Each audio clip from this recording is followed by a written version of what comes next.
good afternoon, good evening. Thank you very much for being here. Welcome to the 9th Annual Public Meeting of Canada's International Development Research Centre, or IDRC. My name is Margaret Biggs. I'm the chairperson of the Board of Governors for the Centre. Let me start by telling you that the meeting will be in both official languages. Headsets for interpretation are available at the back of the room. The meeting is also video recorded so that we can use it in the future. This year has been a very productive and rewarding period.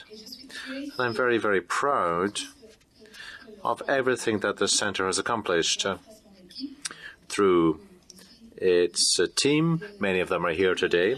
Its management team, without which none of this would have been possible. And without the terrific team here at IDRC, and many of you are here, thank you very much for joining us.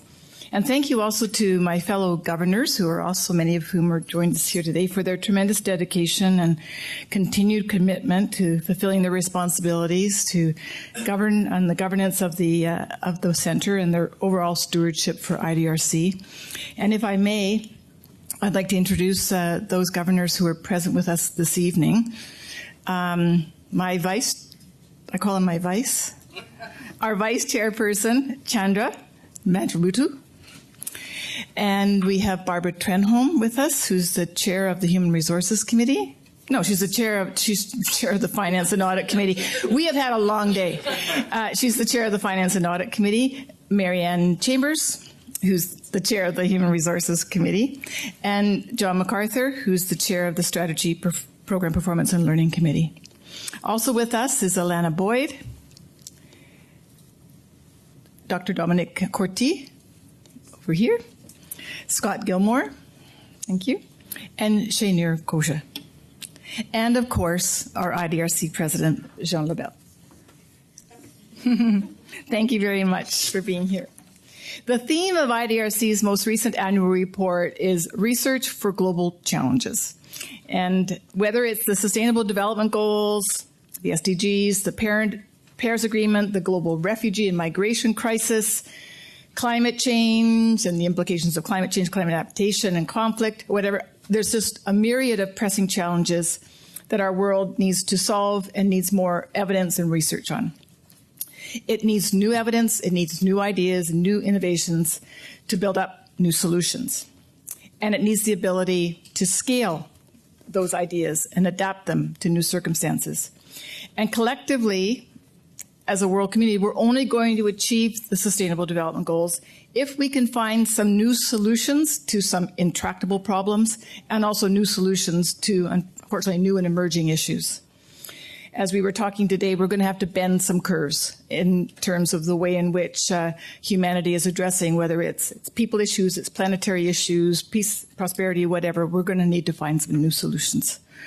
So now, more than ever, and as we're moving toward the 50th anniversary of IDRC, I think we can say more than ever, I'm going to say the world needs IDRC. It might need even more of IDRC. The mission is critically important to empower local actors to build knowledge, to identify innovations, to implement solutions that are going to improve the lives of people in the developing world. And it's one thing to produce terrific research, and there's lots of that. But it's another thing to be able to take that research and actually put it into practice, to put it and influence policy, to scale up solutions, and to reach as many people as possible to achieve impact locally and ideally nationally and even on a global scale. And to achieve impact at scale, and this is a key piece of IDRC's current strategic plan, IDRC has to ask itself three big questions. How are we aligning our work within the global community and with the Sustainable Development Goals to achieve those outcomes that are identified in the SDGs? Are we collaborating with the right partners, the best partners at the right time to achieve scale and impact? And are we identifying the ideas and solutions along the way that could and should be scaled up? So these are some of the questions that preoccupy staff and management within the center every single day. And they're the kinds of questions that the board itself asks with management in order to make sure that the return on the great investment of dollars, but particularly the brain power of this center, actually can have the biggest impact. And these are the kinds of questions that the board has used, and we've been going through a series of sort of foresight and strategic discussions about how, given how much the world is changing, how we can leverage IDRC's strength. And over the past year, there's been a lot on program reporting, performance monitoring, the usual things, learning processes, they've all been reviewed. So we've actually done a fair amount of work to make sure with management that we're extracting as much good as we can out of all the great work that's currently done. And we put new processes in place for that. Et pour sa part, le Conseil a amorcé avec la... Now, the board has started thinking about how the centre can position itself in the context of research in the service of development. Going forward and how IDRC best fits within that. Le Conseil a également... The board has also kicked off a midstream review of the 2015-2020 strategic plan. And in this process, it will look at the potential for partnerships and will reassess its communication tools with a view to promoting the role of the centre in a strategic fashion, which is designed to strengthen the impact and the influence nationally and globally.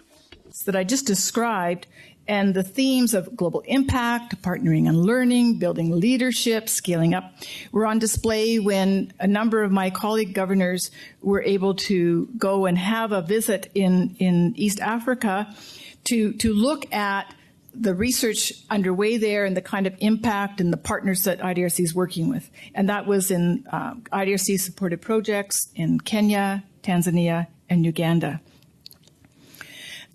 These opportunities, if I can speak on behalf of my fellow governors, are absolutely priceless in terms of the ability of the board to actually get a feel and an understanding of the work that IDRC does and how it actually comes together on the ground, and the kind of partners and the impact that it can have. And I think, and there was this summer, I think I wasn't there, unfortunately, but I think governors witnessed once again firsthand that the unique model that IDRC has of working locally with local partners to build local capacity, research capacity, and the ability to actually come up with solutions on the ground, again, was demonstrated in spades.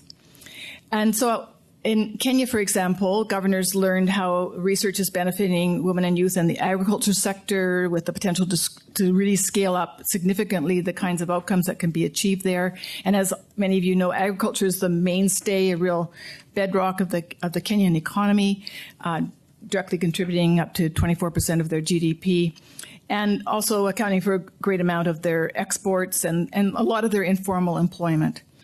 And one of the IDRC initiatives that the governors were briefed on during their visit in East Africa consisted of a really innovative project that tests the feasibility and the value of using insects as feed for fish and poultry. So we're not at humans yet, although I think people are doing that as well. But this is for feed for fish and poultry. And insects are of higher protein value than some conventional options like soybeans. They're also more cost effective, and producing them to sell to local farms can create much needed jobs for women and youth in rural areas. Now, this project that I'm referring to is supported through the Cultivating Africa's Future Fund, or CultiEAF, an initiative that supports these innovative solutions to improve food and nutrition security in Eastern Africa. And it's a partnership, again, with IDRC and the Australian Centre for International Agricultural Research, which has been a long-standing partner for IDRC. In fact, it was created out of to actually replicate the vision of IDRC decades ago. Now, the second phase of this partnership was launched in Kenya on the eve of the governor's visit there, so it's an exciting time to learn about it. And again, this initiative speaks to some of the themes that I think are at the core of what IDRC does and how it finds value in terms of aligning with local priorities, but also having global relevance, collaborating with the right partners on the ground, and in this case also with an Australian partner, and improving and monitoring and learning to identify and seize new opportunities along the way so that you continue to go from success to success to success. So this was one of the really exciting things that governors were exposed to in this recent visit.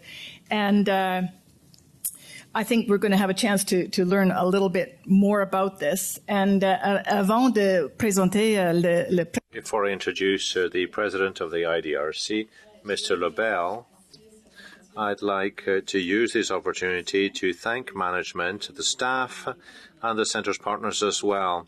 And without them, of course, none of the work that the centre has done would have been possible.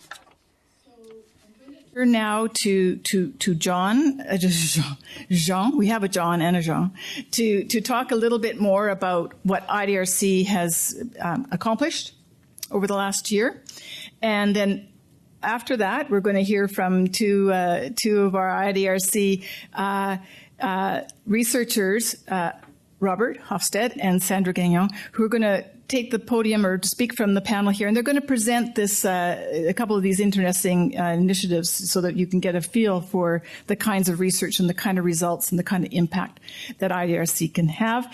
And this is in particularly about climate change and some of the impacts on gender. So, Jean, come join me. Merci. Thank you. Merci beaucoup, Margaret. Et bonsoir. Well, good evening, everyone. Welcome.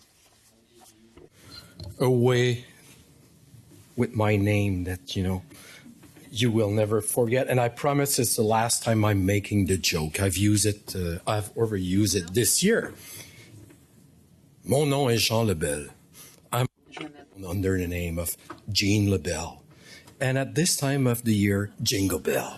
I respond to the tree. So thank you very much for being with us. And thank you very much, Margaret, for the kind introduction and your views on IDRC. Let me thank the governors that are with us tonight as we have our one of our board meeting, as well as my staff, and in particular, the regional director of our office in Latin America, Asia, the Middle East, as well as Africa, that are all with us tonight. And we don't see them often at IDRC because they are in the field. So if you could stand up, Federico, Catherine, Anindio, and Catherine might not be here. No, the other Catherine Reynolds. Okay, so welcome to Ottawa also. Welcome to those looking at us, on the video, or that will be looking at us later on the video. Le plus récent rapport, and I will use the two languages, Molière and Shakespeare, so if you need a headset, it's time to get one. Le plus récent rapport annuel. The most recent IDRC report, entitled Research for Global Challenges, highlights the role played by researchers in times of crisis to overcome long-term obstacles. During this year, a large number of crises have occurred across the world. We've also noticed that progress has been made in terms of harmonizing or aligning efforts across the planet to deal with the major challenges that we all face. Here in Canada, the federal government it kicked off Canada's new feminist international aid policy. This innovative policy allows us to better define Canada's contribution in order to foster the SDGs, Sustainable Development Goals. As several of you know, the IDRC is part of Canada's action as part of foreign affairs and development. We think we play a leading role in fostering the international and national objectives. IDRC launched its 5-year strategic plan, as Margaret was mentioning. This ambitious plan outlined how we would enhance our impact in the developing world and how we would do so in support of Canada's international development efforts. The plan aligns IDRC's ambitions with Canadian priorities as well as with needs articulated by developing region researchers and actors. The plan is guided by 3 strategic objectives: invest in knowledge and innovation for large-scale positive change, build the leader for today and tomorrow, and be the partner of choice for greater impact. We are now at the halfway point, as been mentioned before, of this plan, and we are reflecting on progress and assessing the road ahead of us. From our vantage point, we see several things that are critical to achieving this SDGs: Canada New International Assistance Policy and the Strategic Plan Objective. First, we must scale up successes. The challenges that remain are not low-hanging fruit. So we need to turn small successes into big ones to overcome the stubborn, persistent challenges. Second, we must build the capacity of people, especially women and youth, to thrive in a world based on knowledge, innovation, and constant changes. Third, we must find efficient ways of getting from challenge to solution. We can do this through worldwide networks of knowledge and expertise. This way, for example, the policymakers, say in Colombia, can more easily learn from other relevant experiences from elsewhere. I'll briefly expand on each of these points. Alors, je vais toucher sur ces 3 points-là. I'd like to deal with each of these 3 points with some examples. Firstly, the importance of scaling up the successes that we have had to date. As some of you know, reaching the Sustainable Development Goals will have to invest between $5 and $7 billion. $5 to $7 billion. I repeat, I don't know how many zeros that is, but it's a lot. It's a lot of money, of course, especially when you realize that public assistance for development across the world stands at about $140 billion per year. This gap means that we can't rest on our laurels, especially if a successful project in a specific country can actually have spin-offs elsewhere. Earlier this year, in the wake of the work done by our IDRC Environment and Agriculture team, I was able to visit a project in India, which was a good example of the importance of scaling up the successes that we've already had to do even more. Now, this is a project that's in partnership with Global Affairs. I would like to explain this now. As you know, my staff are looking at me now because they know I'm not sticking to my text. Well, in India, like elsewhere in the world, we know that there are problems which are linked to the lack of nutrients which are essential for life, iodine, especially when women are pregnant, and also iron.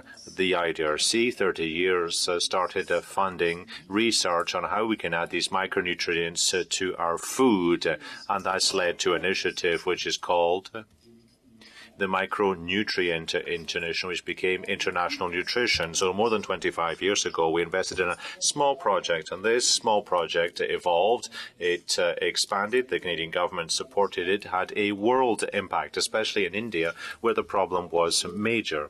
We're now adding iodine to salt. We do that here in the West, and that gives some very good health results. Now, this technology has evolved, and researchers in India who'd been trained over the past 25 years have created a new technique which adds iodine and also iron to salt. It doesn't taste, it doesn't discolor the salt either, and that resolves not just one problem, but 2 problems as well. Iodine deficiency and then iron deficiency as well. So we visited that project in Jaipur in September. And now currently the project it has affected or reached 15 million people. So we're talking about 1 billion people across the world who at one time in their lives go through iodine or iron deficiency at one point in their lives. Now, through this new technology, this simple technology, which was developed originally in Canada and which has lasted over the past 25 years has led to the building of salt mills across India. And through the leadership of Indian researchers, while they appropriated this technology, they developed new ways of doing things. Now they can add 2 nutrients to the salt, and now we think we might even be able to increase that to 5. Now all this is making a huge difference between 10 and 15 million people in rural India have benefited from this new technology. We think that over the next few years, in fact, at the provincial, district or state level, we'll actually be able to extend that to the whole country. So 25 years of work initiated by the IDRC and other partners have made a real difference in people's lives.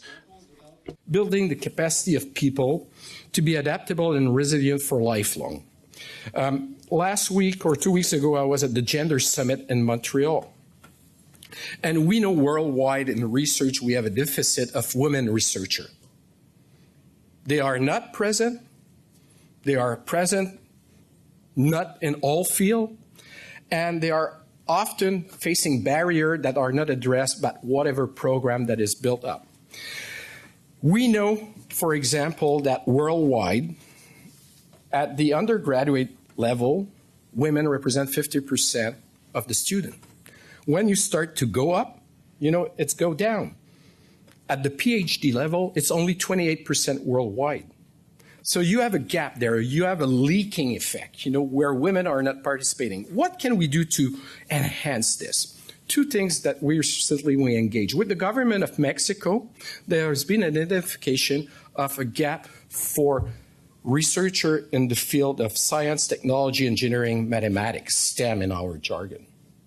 And not only in that area, but particularly for indigenous population. So with the support of the Mexican government and the support of IDRC, we have created a program that was announced during the visit of the Prime Minister Trudeau to Mexico for targeting up to 15 young women from indigenous background that will have the tools in their hand to perform in the science, technology, engineering. We are doing similar work with the Organization for Women in Science for the Developing World, and this is an investment that we are conducting with our friend in Sweden as well with UNESCO.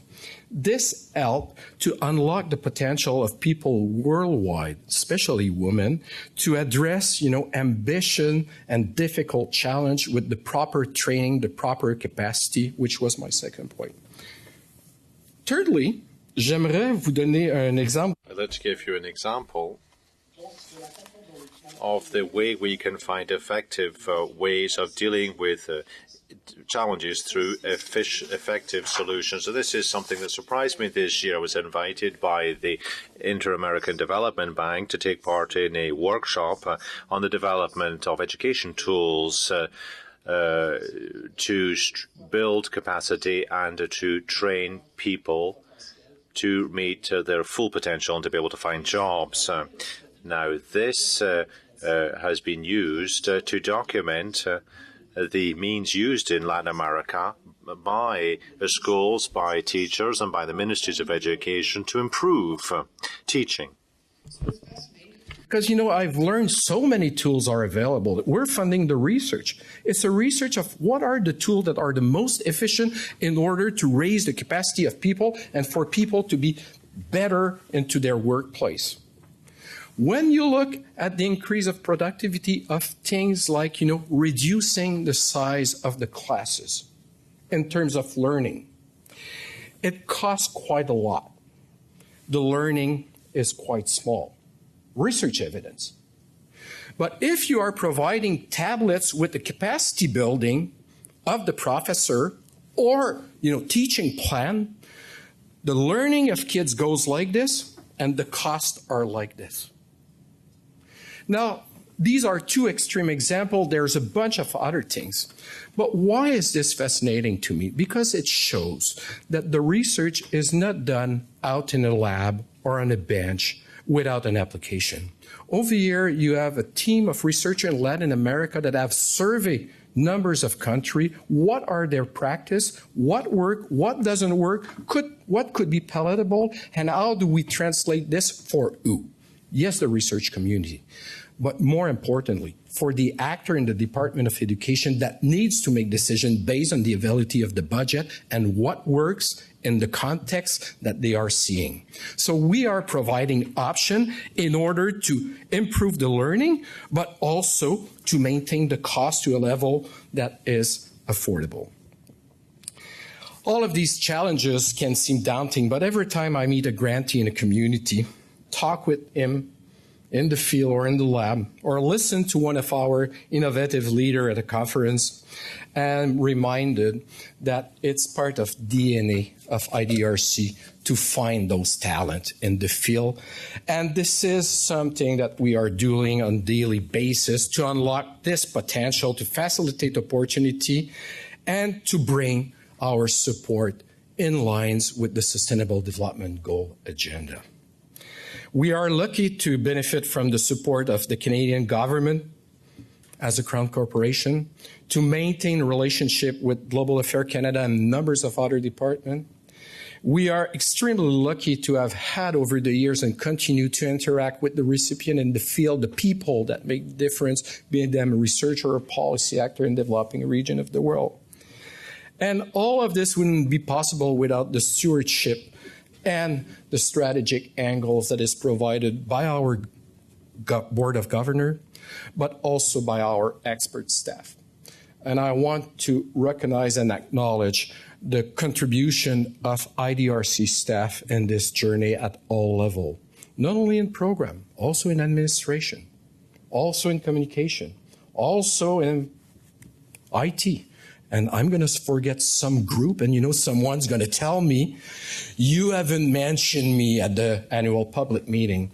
But for the sake of our guests and visitors, may I ask all my colleagues from IDRC to stand up, because you are the one that make this organization strive and make the world better day after day after day. So can you please stand up, colleagues? Thank you very much. You are IDRC. Margaret, back to you.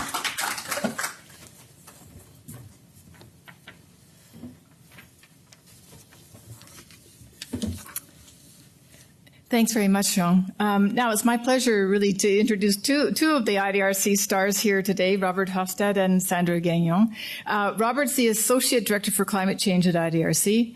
The Center's work on climate change has been path-breaking for well over a decade. It ensures that vulnerable communities in developing countries are equipped with evidence-based, cost-effective adaptation solutions. Robert's a tropical ecologist by training and has 25 years experience with environmental management and rural development. He's a PhD in biology from the University of Amsterdam, and he's been with IDRC since 2016. And with him is his colleague, Sandra Gagnon. Sandra's a program officer with the Climate Change Program at IDRC. Her research focus is on climate change adaptation through collaborative governance. And before she joined IDRC, she was with one of our sister organizations, the International Institute for Sustainable Development, where she focused on international environmental policy. Sandra détient un doctorat de l'Institut. Sandra has a PhD from the Geneva Institut des Hautes Études Internationales du Développement, focusing on the participation of Aboriginal communities in the governance of natural resources. To come here, they're going to give us a little snapshot, a little insight into the work that they're doing dans les domaines de l'adaptation. The work they're doing in the area of adaptation to climate change and also on gender.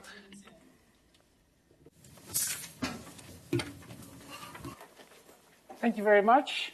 Thank you very much for this introduction. Bonsoir. Bienvenue tout le monde. Good evening. Welcome to IDRC. My colleague Sandra Gagnon and myself to tell a bit about the work we do in climate change here at IDRC. We will explain a bit how we try to understand change, how we contribute to positive action for men and women. And we want to show a little bit of impact at scale, as Margaret told us at the beginning. How do we do that? By doing research, support to the impact. Climate change, as we know, is the biggest environmental threat ever. We face it, all of us. It's a threat to everyone. It doesn't matter where you live, whether you're on a coast somewhere in the tropics, whether you live in Ottawa, whether you are in the desert in sub-Saharan Africa, or whether you are in a big city in China. It affects us all through many ways: nutrition, income, jobs, the environment itself, heat. But there's a paradox as well. Climate change also creates opportunities. It creates investment opportunities. It creates opportunities for more inclusion. It creates opportunities for cook stoves, or it creates opportunities for climate-smart agriculture to bring more diverse nutrition and food on the market, like we show in those pictures. Climate change particularly affects vulnerable communities in the developing world, and particularly within those communities, women and girls. These gender aspects also makes great opportunities to include these women and these girls turn them into agents of change, that they can be the leaders of those kind of positive changes that we are trying with our research to include. In this little journey of the following few minutes, we'll bring you to the Caribbean to show you how we understand change. We'll bring you to the Atlas Mountains in North Africa to show how this gender approach works in practice. And we bring you to Sub-Saharan Africa to show some impacts on the livelihoods. Increasingly, the people in this world live in cities. Cities are becoming the most important territory for development, related with their surrounding rural environment. In the cities, for instance, in Latin America and Caribbean, like Jean just mentioned, 80% of the population is living there. So our research is increasingly targeting the cities in those territories. We do currently research in 33 cities to develop more climate resilient strategies and planning. In Cartagena, which is a 1 million people city in the Caribbean of Colombia, actually a big tourist hub, it receives 2 million tourists per year, 2 times more than population, because of its architecture and because of its wonderful beaches, etc. But it's also home to about 1,000 poor fisherfolk living there in the Bay of Cartagena. But the river that ends in that bay, because of climate change, has such large fluctuations that sedimentation is increasing. This is associated with pollution, and that pollution affects the fish, it affects the coral reefs, it affects the health, it smells in the bay. So it's all kind of things that is not good for the people, for the fishermen, for the tourists, for anybody. Because of the lack of knowledge, people started to blame each other. The poor to the rich to the poor, the industry to the tourists to everybody. What we did as IDRC is to set up a monitoring protocol. The sedimentation itself, meteorology, hydrology, but also toxicology, even the health situation of the people. That created mutual understanding because the monitoring was done by the different stakeholders, both tourist enterprises, industry, local government, and the fishermen. That resulted more, apart from just the knowledge on the causes, that evidence that it was actually a climate change effect on the pollution, it created understanding between the stakeholders. They set up a joint solution in terms of a plan of action. That plan of action was then taken up by the municipality to implement it. It was taken up by the regional water board to fund the next stage next to us in the research. And the monitoring protocol as such was taken up by the national government in a new legislation. Le prochain exemple, nous voyageons au Maroc. The next example, we're going to go to Morocco with our colleague Sandra Gagnon. Thanks very much, Robert. While in Morocco, in the Tensive Valley, innovations, or in fact floods, because of the flooding by the river are more and more frequent, and the early warning system is not enough to protect the population. As part of a research project with Moncton University and the Moroccan Institute of Natural Science, we've looked at how we can help the most vulnerable people. We found out that women are on the front line, are the hardest hit in these types of crises, but they are also the ones with the solutions. By focusing on a gender-based approach, we've worked to develop a strategy with women based on local women with local knowledge, and also based on communication and new technology. A Facebook group was formed by many women taking part in this project. through stakeholders, and during the last flood, those living upstream were put comments, videos and photos on Facebook so that those downstream were able to see what was happening and what was coming. So women created a cooperative to develop economic alternatives, such as composting or the production of medicinal plants. Now, these activities are part of and strengthen the adaptation strategies that have been put forward by our project, including the restoration of degraded areas. Throughout the process, which affected up to 1,000 women, well, women realized that their observations and their opinions on their environment were important when it came time to actually take decisions. Some became leaders in their own cooperatives. Together, they started having control over the development of their own communities. So they became empowered, if you like. This shows again, most of the research we do is directly including the population we work for. Our target population is included in this kind of research. Also in sub-Saharan Africa. In East Africa, I think it's common known that climate change threatens agriculture. The rainfall patterns, the temperature do not match anymore the knowledge of the people to have their agriculture in space, which threatens food security, etc. So to respond that, the research we did was on, or we supported actually to the University of Makerere and to Carlo in Kenya. We worked with them to have better meteorological information and to have the agricultural response to that new meteorology. But that was only the first step. The next step is how to get that information to the people. What's the best way to get that to the people? That's the next research step then, next research question. I hope when the Board of Governors has visited Kenya, they saw a little bit of this kind of work. Research from meteorology and from agronomy then had to move to the research on communication and on social issues. So to make sure that the people have the information adequately, faster than the traditional system by agricultural advisors, using more modern technology, including private sector opportunity, using cell phones using the cell phone technology to get by SMS messages the information to the farmers. This contributed to about 200,000 families that have improved their agricultural practices, that have improved their economy by 40 or 60%, and many of those families include female-led households. That is not only creating an impact locally on their livelihoods, people moving from food help dependent to food providers. It also, the researchers involved, we supported them to inform their national governments being part of the international negotiators on climate change. These researchers developed with their negotiators at the international debates a proposal to have agriculture in a wonderful way included in the Paris Agreement. Because we have now a changing climate around climate change. After the Paris Agreement in place, we moved from global debate to collective action. We moved from despair to hope. And within that hope, we have a concrete support of the Southern voices at the global debate. We planted a little seed with the research in Africa.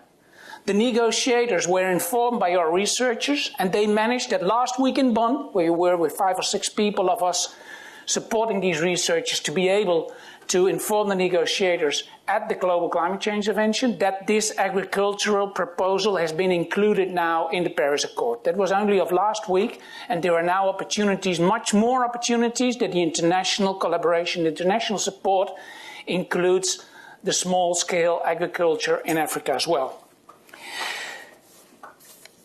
Research on this field, thank you, it is quite important. Research in this field helps us to understand.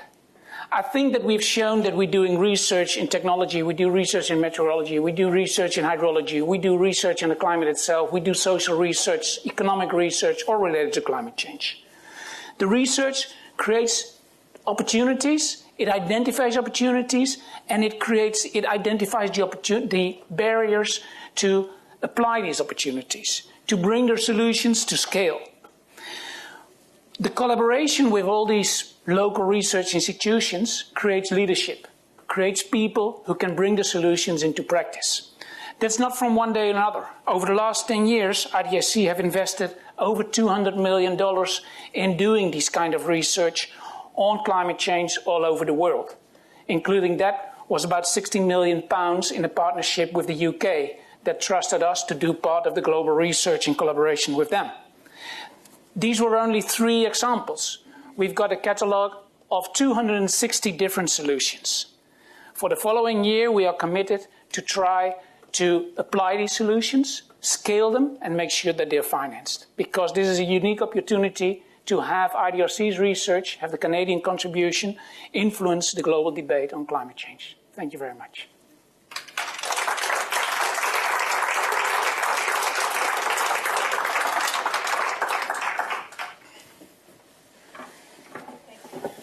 Thanks very much, Robert and Sandra. I have to say, personally, I'm just totally blown away by the work that you're doing. And I hope that Minister McKenna knows about it and all kinds of Canadians. And so climate change and gender, we hear about both of those a lot. They're 2 vital topics. IDRC has lots of expertise on both, and you've told us a lot about how they intersect. You've also told us about how complex the challenges are on the ground, and therefore how complex and multifaceted the solutions have to be, bringing together different disciplines, multidisciplinary, transdisciplinary.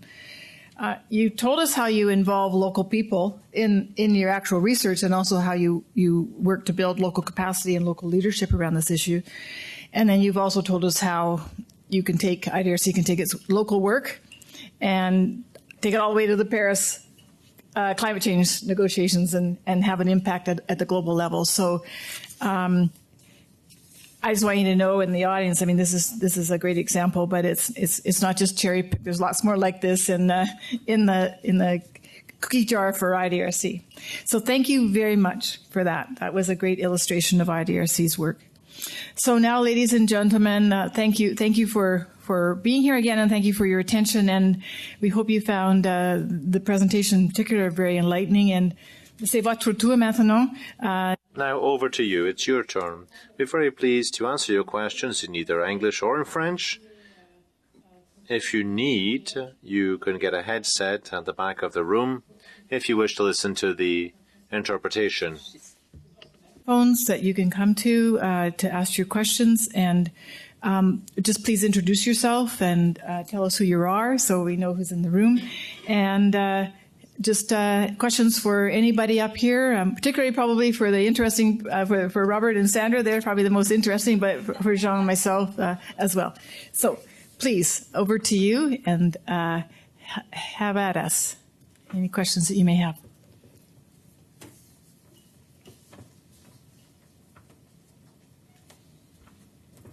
Maybe I have to ask questions for you. Thank you. Yes, good evening. My name is Audia Barnett. I'm with the Inter-American Institute for Cooperation on Agriculture, and I just want to congratulate Robert and the team for that fantastic output, because a lot of times you do work in terms of research on the ground, but having it translated in a result like that in contentious times such as these, that is something to be heralded. You gave an example of a project in the Caribbean, in Cartagena, and I'm wondering if there are any thoughts given to looking at research that will be needed so that countries in the Caribbean can be more resilient in times of extreme environmental events, especially the agricultural sector, how they become more resilient, I guess, but how they can get back into production in a short as possible time. Looking at the issue of salination and all the indirect impacts that some of these extreme events may cause. So, any question? Okay, thank you very much. And I'm glad that you mentioned our team and ourselves, because we are the two lucky people that are here with you to present it, but actually the work that we present is based on several years of work before the two of us were joining the team, and by a team of about 20 people here between Ottawa, Montevideo, Nairobi, and Delhi, and even in Cairo as well, although we brought the Cairo guy in. So your question is very relevant. This research we present is in Cartagena, which is actually the coastal city in South America, but we have several initiatives going on the how do we link the disaster risk research with climate change research. Maybe not yet directly at the level of how does it translate into the agricultural sector. And I'll explain that because we are at the moment still looking for, one hand is how do actually the disaster, which in the Caribbean are mostly hurricanes. We've got obviously non-climate related disasters as well, sadly enough, but the big climate related disaster are hurricanes. We are just finding out, getting the information together to what degree this is related to climate change. We work together with the Caribbean Center for Meteorology and Hydrology, CATALAC, which is based in Panama, and also with the University of the West Indies, UEI, to get that information together and to find out what's the climate signal. And according to that, how do we have to connect the disaster risk sector, which is mostly with ministries of security and ministries of social support, with the climate change research and policy, which is mostly with the environmental sector. There is a mismatch in policies, in research, etc. Many of the areas we work on that with several very small Caribbean islands up to larger ones like in Cuba and in Dominican Republic and Jamaica, but also in Dominica and in other smaller islands, where actually agriculture and urban areas are practically the same. So having the agricultural field included is still a challenge. We are working at the level of making sure that we have, let's say, disaster preparedness more mainstreamed into the climate kind of resilience thinking, rather than just see it as individual events that need a response afterwards, which is much more expensive than having to the preparedness. But you're fully right. And I certainly would love to see how we can, with this better preparedness, include the different sectors of economy where agriculture is an important one. Great. Please, thank you. Thank you. My name is Julia Czeszczykowska. I work at Global Affairs Canada, actually on the International Assistance Research and Knowledge Division. And so I have kind of a two-part question. So Robert, you mentioned that there are over 250 solutions that you're hoping to scale up and implement next year. Is there somewhere we can access these solutions? That would be really interested in getting access to that. And my second question in regards to the new feminist international assistance policy that we launched in the spring is really trying to reach the poorest and most vulnerable, the most marginalized. So do you have lessons learned or best practices for not just reaching women and girls, but reaching women and girls, the most poor, Indigenous women and girls, of ethnic minorities, those with disabilities, etc.? So I would love to hear kind of thoughts from the panel. Thank you. Thank you very much. The first question is easy to answer. I cannot go back in the slide anymore because I missed my cell phone, but on the previous slide we have the link, the URL. And if you want to have all the backside information, you have Louine Hill sitting right next to you. She will be the person that's in charge of maintaining and updating the adaptation options catalog. For the second question, I would like to invite Sandra and maybe Jean as well to complement the answer on that. So Sandra. Thank you, Robert. I'll continue in French just to balance a bit. Well, in terms of Aboriginal peoples and the most vulnerable in communities, it's always, we always have to make an extra effort to actually reach them. because if we are doing research which doesn't last very long, well, we'll only scrape the surface and we won't be able to actually reach the most vulnerable in any given community. So it's very, very important to make sure that we do reach them.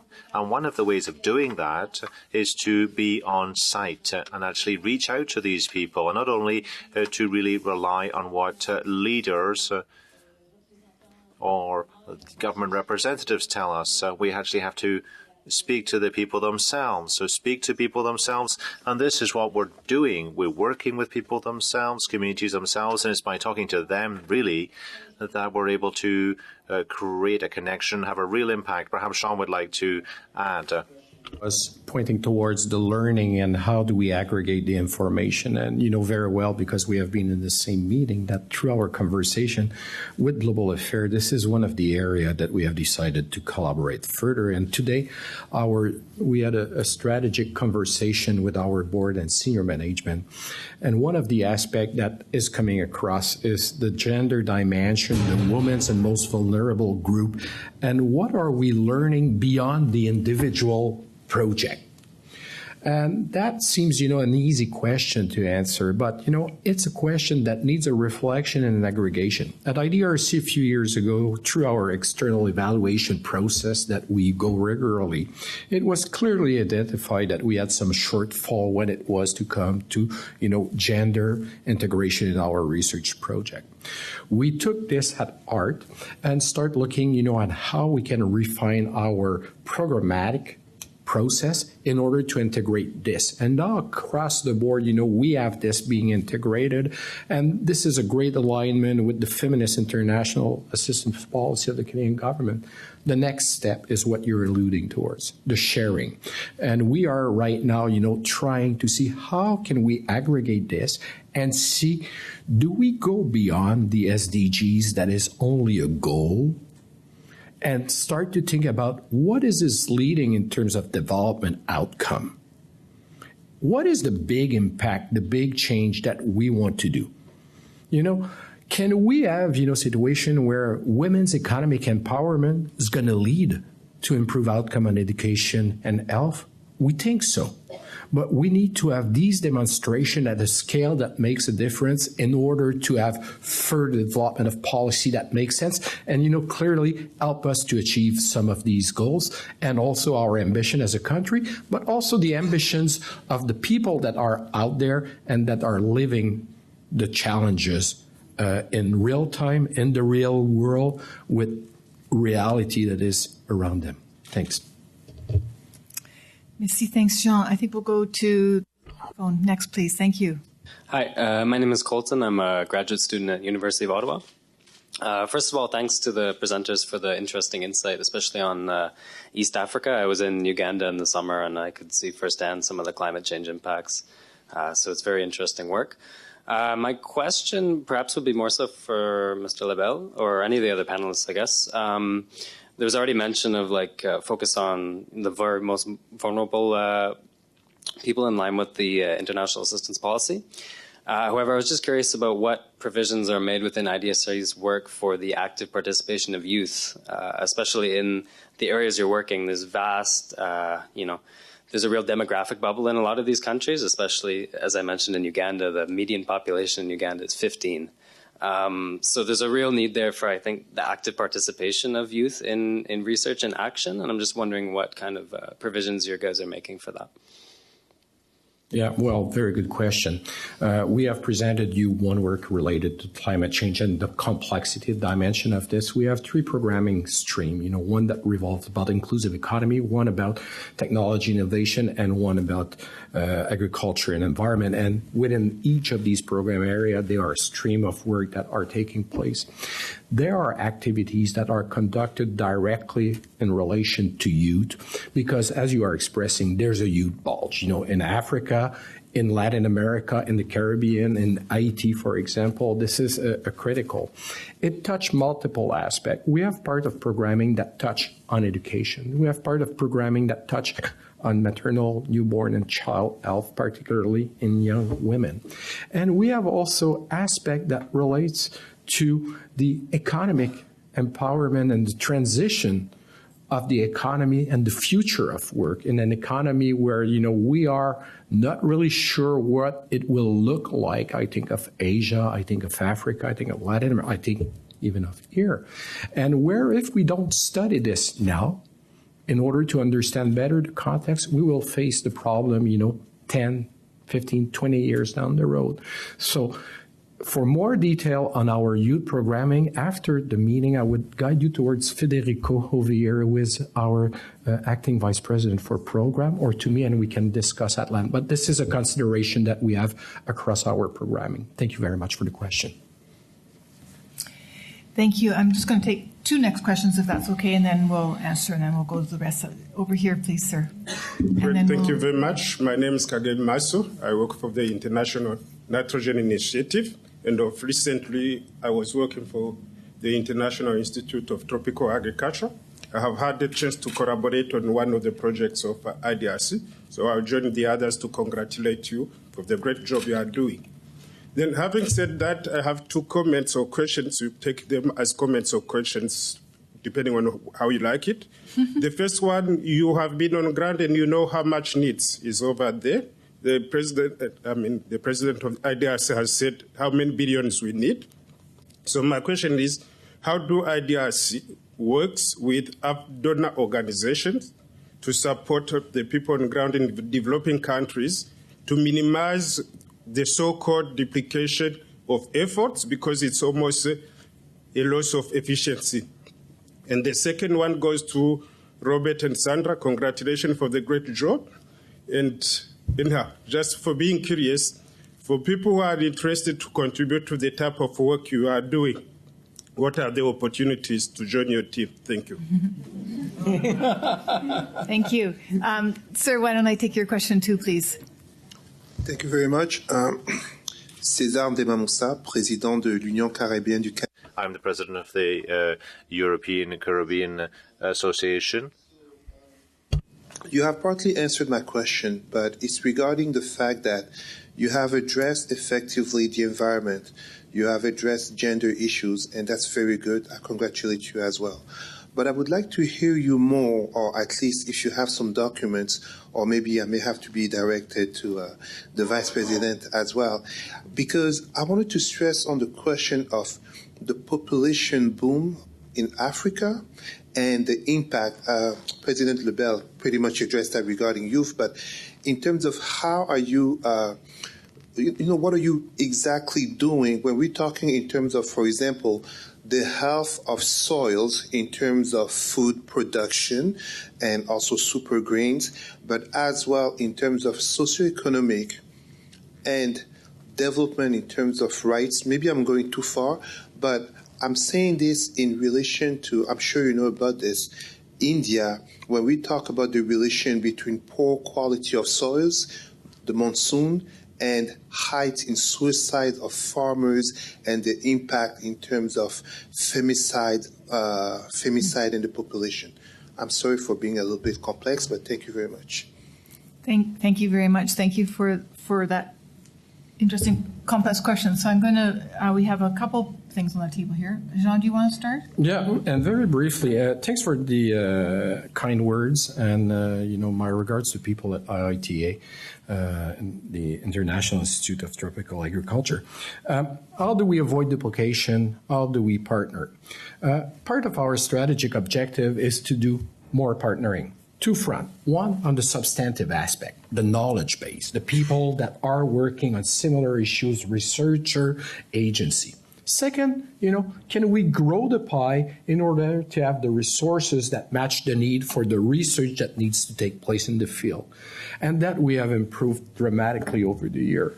The amount of money that we are managing from outside sources, be it from the United Kingdom with the Department for International Development, Norway with their Agency for Development, the Bill and Melinda Gates Foundation, the Hewlett Foundation, the Australian Centre for International Agricultural Research. When I do the list, I need not to forget them because, we are working together. I don't think I'm forgetting anyone right now, unless someone can correct me in my team. But this constitutes now, about 25% of our revenue on our budget. And why do we do this? We do this not because we are looking for the money. We do this because we are looking on how we can have better resourcing, better ID together collectively, and better programming for the people in the field to carry the work that they want to do, to find the solution from the research work, and to integrate them into their policy stream. So, it's an important feature, and thanks for the question. Cesar, sorry, I forgot your last name. I think that, what you are pointing towards is quite important. I could answer you by, points by point. We're doing this, we're doing that, we're doing this. But I think the bigger question that you're asking is that how do we tackle those development challenges that are not, a single unit? If food security was just about producing more food, it would have been solved, by the ancient Egyptian. It's still with us. Why? Because this is interwoven in the humanity. It's not only about the food production, it's about the social context that is present. It's because of the politics system that is present. It's because of the opportunity for policy. Now, you're going to say, well, what are we doing? Well, this is where exactly research come into play. And I'm going to make reference to our midterm, assessment we're doing today. And we are asking ourselves, we hear everywhere how to tackle complex system, how to tackle complexity. We can be fairly rhetorical on this. At IDRC, what we're doing, we're testing on the ground what might be option for the future. And demonstration on climate change that Robert and Sandra has brought, we could do it, on agriculture. We could do it on social policy for economic empowerment. I think it revolves around the approach, the angle that you want to take, and who do you working with. Because right now, the problem of development of this world, I can tell you, don't get fixed with silver bullet, and don't get fixed by only one group, and don't get fixed by only one type of science. There's a need for integration, and it's a challenge. It's a new language that we are defining, and I think that, stay tuned. But, it doesn't mean that we're not making small progress, but there's big agenda item that you are outlining over here, so thanks for your question. Thank you. Thank you very much. I think Robert's just going to give a little bit too. Maybe just from a personal point of view, I really like your question, Cesar, to see okay, this is what John says. These are actually the big questions in life. Research can be unidirectional. One of the important things that makes me stand up every day excited to go to IDRC is that this is an organization where we do research in agriculture and environment together with technologies, with inclusive economies. There's a whole program on maternity health and issues related to that, on job creation. And sometimes it's difficult for me, I'm working here for 1 year, to get an overview of everything that's happening. With climate change, we try to tap into that. We work from these kind of big questions in the area of agriculture, for instance, together with the CGIAR system. We do not do too much grant agreements with them, but we are on the same level of discussion where they can be more into the direct line of research on the field in the laboratories. We bring in those other kind of questions. And the colleague that was working at ITA, he would certainly can affirm that. I would say about your question on what are the opportunities to work with us, stay tuned. This is an organization, this is long. Sandra and me are just over 1 year in the job. And within our team, we already had 5 or 6 new colleagues. Not because the others ran away, but it's mostly because there is a turnover, a natural turnover. People that are good talent are also being invited to work somewhere else. So several of our past colleagues are now working at other organizations, which is great because we remain the context and it gives us opportunity to hire new talent. So stay tuned. There always might be opportunities. And I see John nodding, so I said we get a new one there.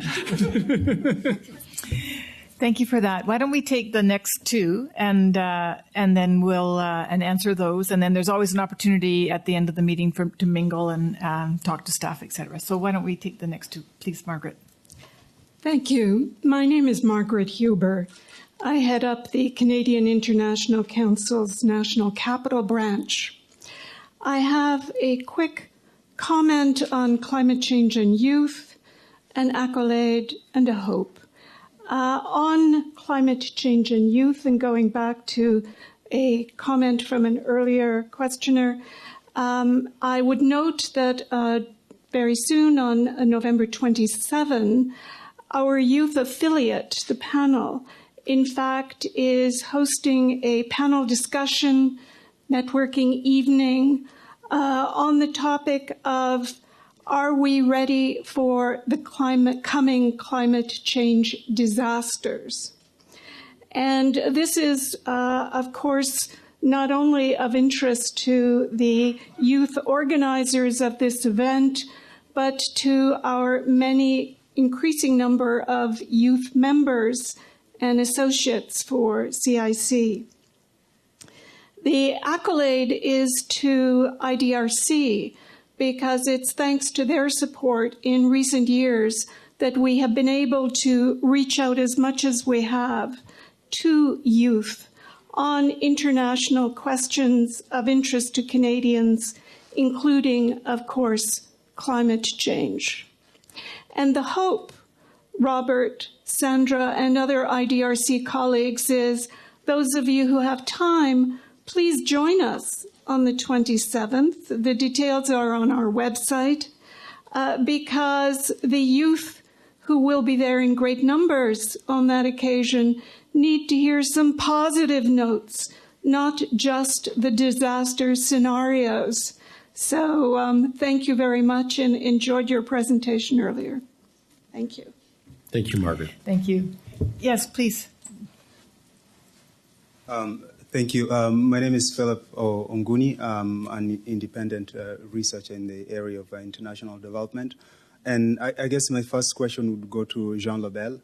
And I'm just wondering if there's anything that IDRC is doing, apart from research, to kind of strengthen the capacity of higher learning institutions in Africa, because we know that the quality sometimes is it's going down, not because they don't have the great profs, but just because they are taking on many other areas.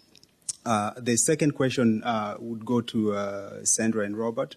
And I'm just wondering, in the area of international development, whether it's in climate change, which is kind of linked to development as such, how do you really measure the practical impact?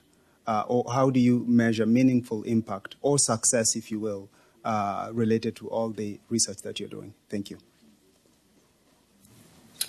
Thank you very much, Mr. Ogoni, Philip. Are we providing support to higher learning institutions for capacity building? Yes. How do we do this? Every grant that we are making is going to an institution, and research and capacity building are two faces of the same point. By doing research, you are, improving your capacity in carrying research. So this is the individual grants. Then, we are also providing, fellowship awards to young researchers in order to initiate their career, complete their PhD, receive funding on a specific topic. It helps to build their capacity. But this leads to fragmentation, if you don't pay attention. So we have over the years supported also networks, like the African Economic Research Council, where we are providing grants, large grant, and they are dispersing it according to their need. More recently, I think we have been quite innovative and at the forefront of something that I will say in 10 years will become, mainstream. We know, because of the challenge of the resources that are scarce and the limited funding, that we need to bring, other actors in order to support the research development. National authority in numbers of countries are getting extremely interested in financing science as part of their development. It is not big amount, but it's significant. We are active in Latin America and in Africa with what we call the Science Grant Council Initiative.